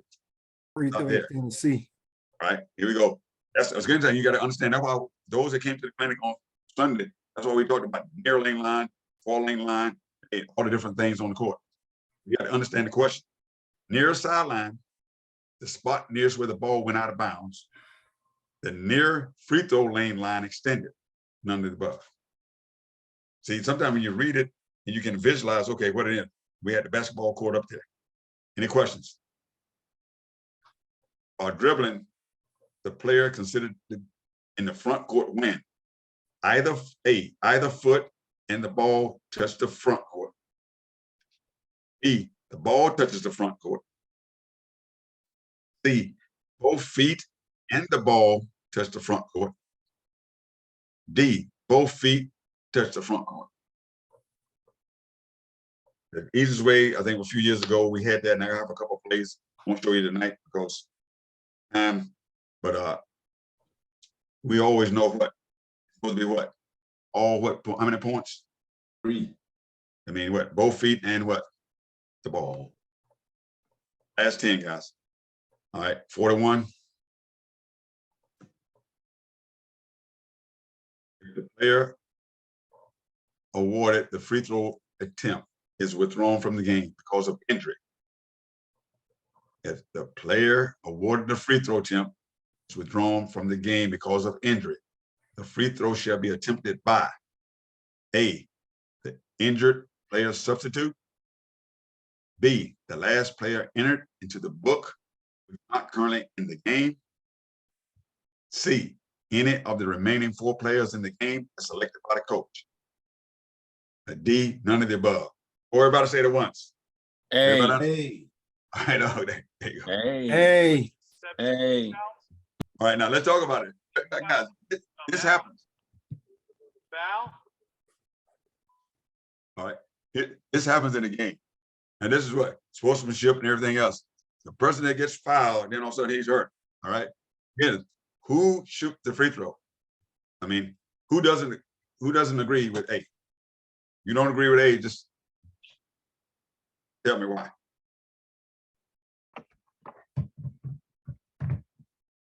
All right, everybody think it's A? Because now in the games now, I go to the games now. I went to several games last year. A was not the shooter. Now again, you either gonna, hey, if this, the coach, so if the coach has someone up there and they come in the game, somebody comes in, the guy comes, that's for the injured player. He wants to come change it because he's got this. But when he put that substitute in there, sometimes they don't know what. Whoever comes in for that player is ready to go do it. Shoot the free throw. You know what they'll say? Well, why don't you tell me that? Because all it is, whoever that player substitute is going to do what? Shoot the free throws. All right. But Hey, then you say, yes. Now, there's a caveat to that. Now, if a team does not have a valid substitute, then any player can shoot that free throw. Yeah, because well, now you're going to what? Because what other option you have? You said, I mean, what? Somebody gonna shoot it, right? Yeah. In that case, any teammate attempt the free throw. Right, because again, as selected by either the captain or the head coach. Right. So again, that's when you get there. But the situations I've seen last year, that's why you say we call it the deeper dive. You get there. You work with certain people, certain officials in our association, they'll take you there. Okay, we got the initial thing. That's the deeper dive is okay. But when I have no other substance, that's when that'll come in. All right. In other words, you're saying if instead of 5 players being on the court, it'd be 4 since you don't have a substitute, then you get to choose. Correct? No other substitute. That's correct. Because he really not, because he can have some disqualified players on the bench. You got other players, but they can't what? They're disqualified. So they're not eligible substitutes. So again, there's no reason to give a coach a clinic. All right, because we know once they disqualify, they can no longer participate. But can he come shoot it in and go, no. Hey, he has no authorized substitute. I mean, again, guys, you would be surprised what coaches will ask you to do. 42, following the free throw of a technical foul. Following the free throw of a technical foul, A1 makes a throw in from the division line opposite of the scoring table. The throw-in pass is deflected by B1 at A's free throw line, goes directly through team A's basket. This is what we do when we do looking at what case play. Something doesn't happen often. Probably never happen if you've seen it. But But it has happened before, because that's why the question on the test. All right, so everything is good, following the free throw of a technical foul. A1 makes a throw in from the division line opposite the scoring table. Everything's good so far. The throw-in pass is deflected, throwing it up by B1 at A free throw line and goes directly through Team A's basket. A, score 2 points for Team A. B, the throw-in ended and the ball was touched by an inbounds player. The fact, C, the fact that it was not a try for a goal does not affect the scoring of 2 points. A D, all of the above. Before we get to the answer, again, guys, everybody understand the play. They're throwing the ball in, right? It's tipped at the free throw line, their basket, going in toward A's basket, and they threw it in. But when they tipped it, it went directly from the tip right through the basket on a throw-in. Somebody give an answer. D, all of above. Yeah, all the above. Okay. Now somebody told me when they took this test, that's all it was. Almost these answers all about. All right. So 2 points. The throw-in ended and the ball was touched by what? Inbound player. Because that's what I said earlier when I said about the throw-in. Sometimes you got to know these technical terms. When does the throw-in end? It's no longer a throw-in, right? Because a lot of times, can you score a basket from a throw-in? Everybody watch the 72 Olympics. Can you throw the ball back on, you throw it in, and inbounds? Did it count? It went straight in. No, it's a violation. When you try to throw that alley-oop right near the basket, sometimes 0.3 seconds, all you can do is get a tap. I mean, they throw it in, it went straight in the Somebody basket. has to tap it inbounds. Somebody has to touch it. Inbound player has to touch it. Somebody has on the court inbounds has to touch the ball. Violation.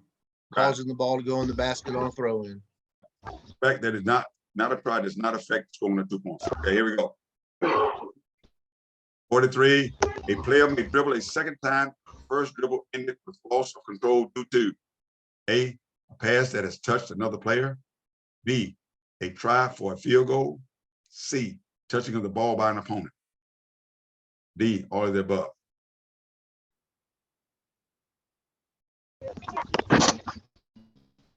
Anybody agree? Anybody disagree? Agreed. All of the above. All right. 44, which of the following is goaltending? There's those two things, goaltending and basket interference. Which of the following is goaltending? B34 touches the ball outside the cylinder on a free throw attempt. B, B34 touches the ball in a downward flight outside the cylinder and above the ring level. C, B34 touches the ball in its downward flight outside the cylinder above the ring level on an inbounds pass. B, both A and B. A, B, C, or D? D. D. All right. All right. B34 touches the ball outside the cylinder on a free throw attempt. Is there rules about that? Not a goaltend. Right. I mean, The technical foul. oh, okay. Right. B34 touches the ball in a downward flight outside the cylinder and above the ring. C. Right. We're using process elimination here. B34 touches the ball in its downward flight outside the cylinder and above the ring level on an inbounds pass. Can you have goaltending on an inbounds pass? No. No. A and B. No, Z and B. D. So we're guessing now. Anybody? Somebody looking in the book. Which is it? D. I mean C. I'm sorry. A and B. D. Now you done gave all the answers, man. D. D. A and B. It's D, A and B, both A and B. If you go to Rule 422, it explains that. 422 explains that with the answer. Okay, here we go. See, now we got a rule reference, guys. So look again. Because again, you can make the right call, but guys, you gotta be able to do what explanation is, all right? What makes this goaltending? Why is it goaltending? Everybody know what the definition of goaltending is? If the ball is touched inside the cylinder or above the cylinder, B says on a downward flight outside the cylinder above the ring.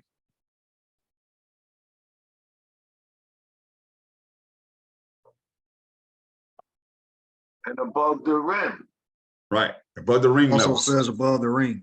Right, see, key thing, that I was saying about, when Bruce brought that up earlier, a lot of times we get goaltending, the ball, it's not going, it's gotta be what? First of all, it's gotta be above the ring. Above Outside the ring. cylinder, I mean, what?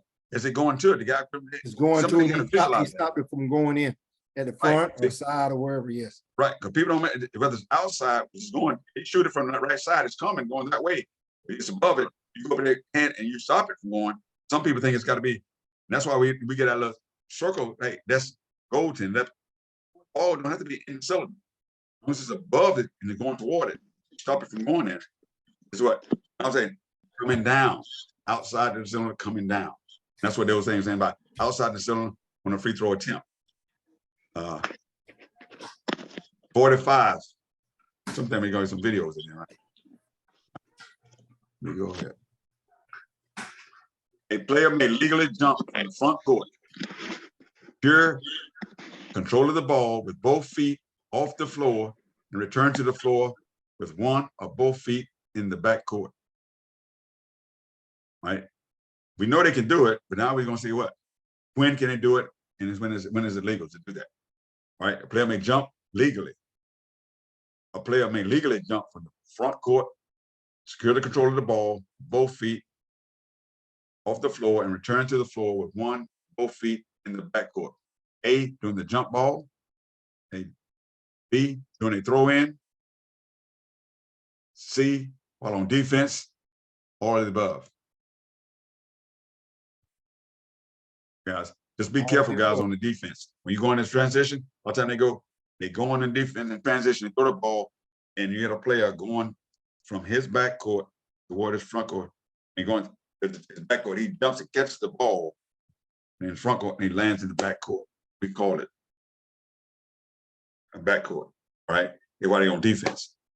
That probably missed the most. And we know throw in, hey, where's the ball? What status does the ball have on throw in?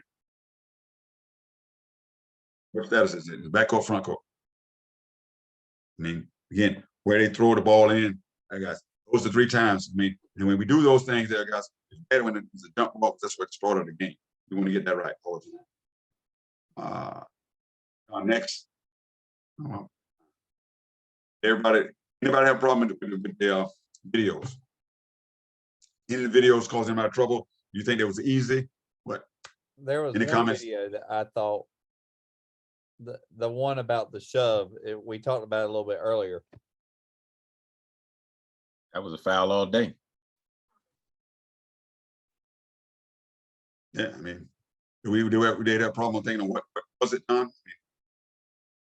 What type of, when you say, guys, sometimes I say, guys, we know it's a foul. So when you talk about the severity of the foul, I mean, if you need to get together, when you think it's an intentional foul, flagrant foul, I think we kind of know.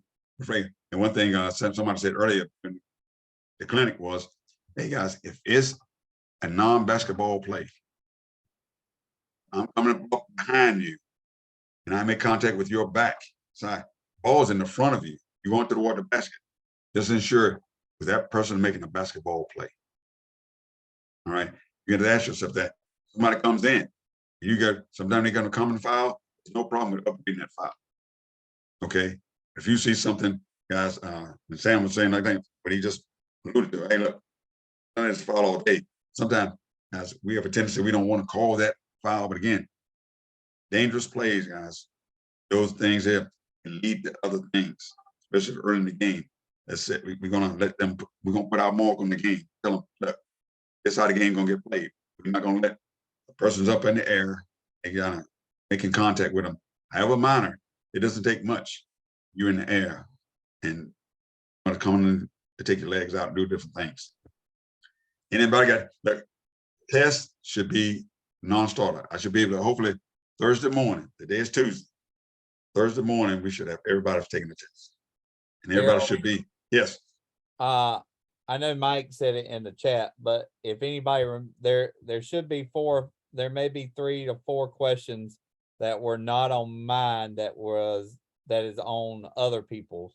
Right, okay. If anybody remembers those 3 or 4 questions, because that's how many are different. There's about 4 or 5 different questions that pop up on a test. Does anybody have any, well, I mean, even on your test that you recall, I mean, I was waiting, sometimes they'll tell you they haven't shared, you know, they give you rule reference, the ones that you missed, those kind of things. Anything on the test that you thought was, I mean, they didn't discuss tonight. I mean, I think it's important that we do this because again, as we start playing games, I mean, I say, getting on the court and we're working on mechanics and we get all these administrative things behind us. So, and there's no reason, I mean, it's like, for someone, I would say, with the open book test, everybody here on the call that we can call each other and get it, and it's 50 questions that obviously no one should make less than a 75. But again, I want to have as many people eligible to. I have the videos available if you want to watch them real quick. Does anybody need to send it in the videos? Because I don't want to hold you any longer.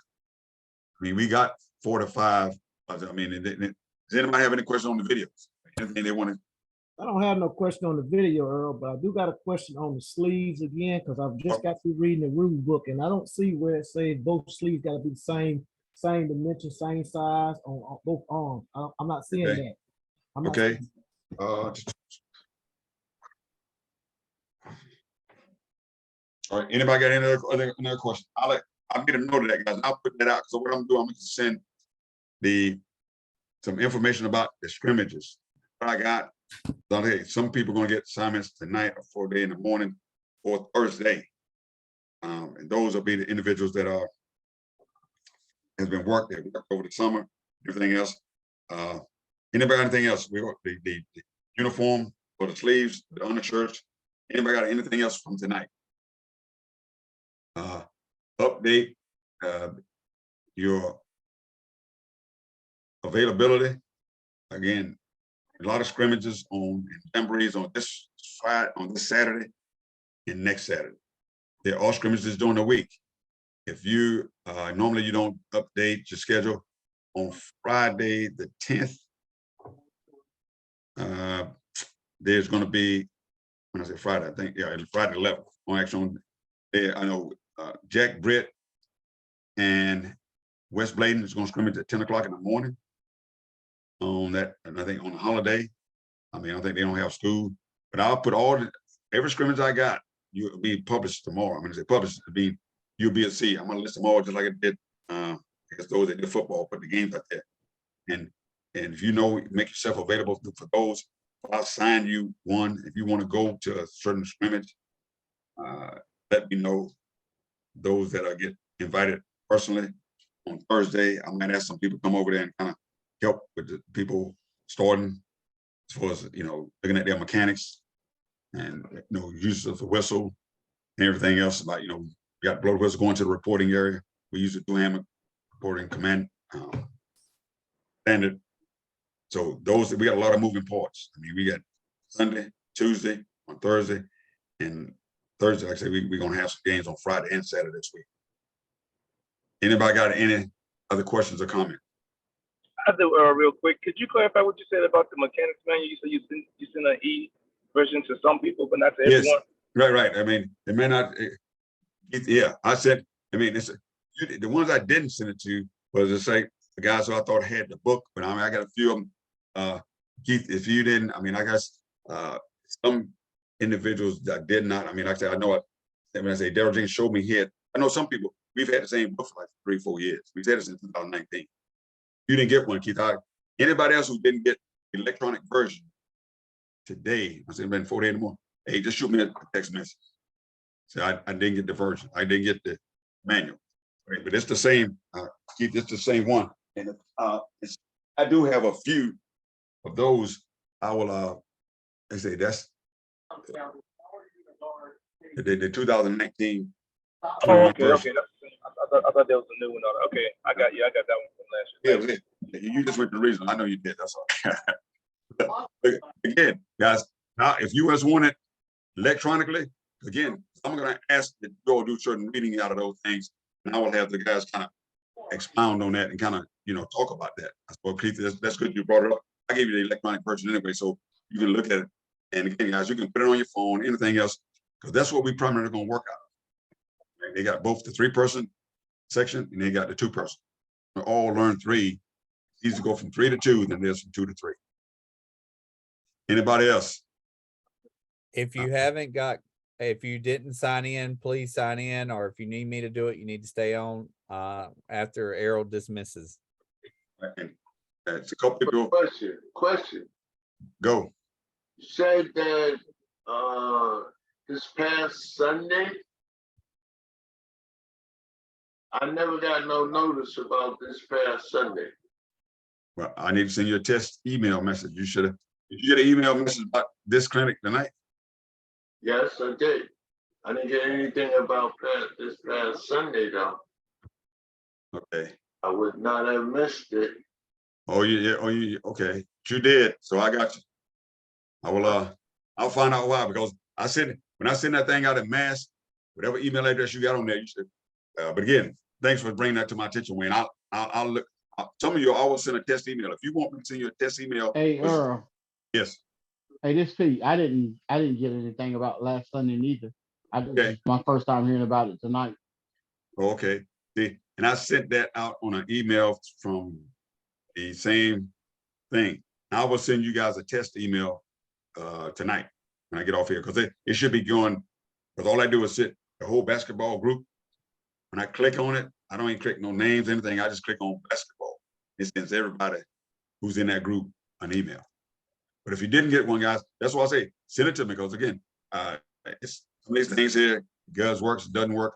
Some of you have changed the email. I talked to Kevin Williams the night before we got on the phone. I mean, the actual call started again, because his the only one came back when I was sending the electronic thing out. Pete, you got the electronic manual, correct? Yes, I got that Yeah. today. See, and I sent that out to my personal email. When I went back to it, that's something different. That didn't come from Dragon. Okay. Hey, Robert. Now, Robert, you go ahead, Robert, say that.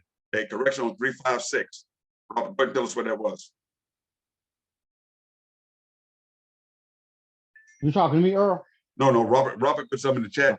He has a rule reference for 356. I think he was talking about the undershirt, Earl. Right. I mean, what read it? Oh, hold up. I had to take it off the t-shirt should be the same.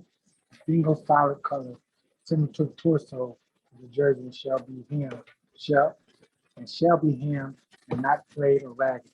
If the undershirt has sleeves, it shall be the same length. Right.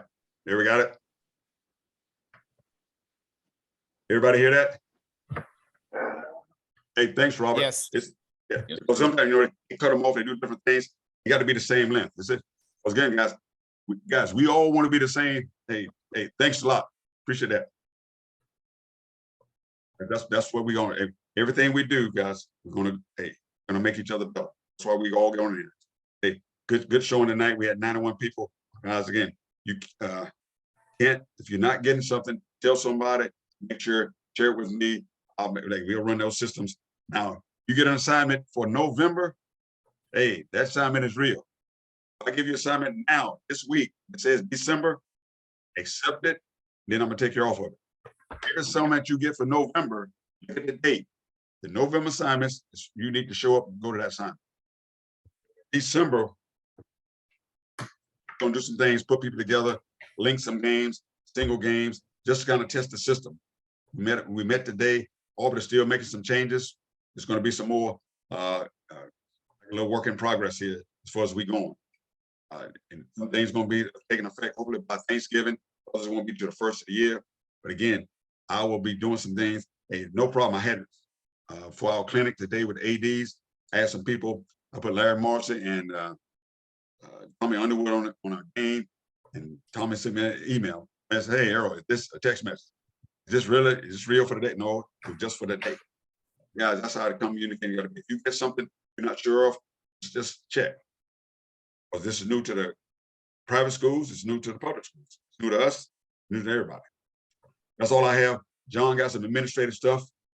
So if you need to stand by, make sure you get credit. I will begin.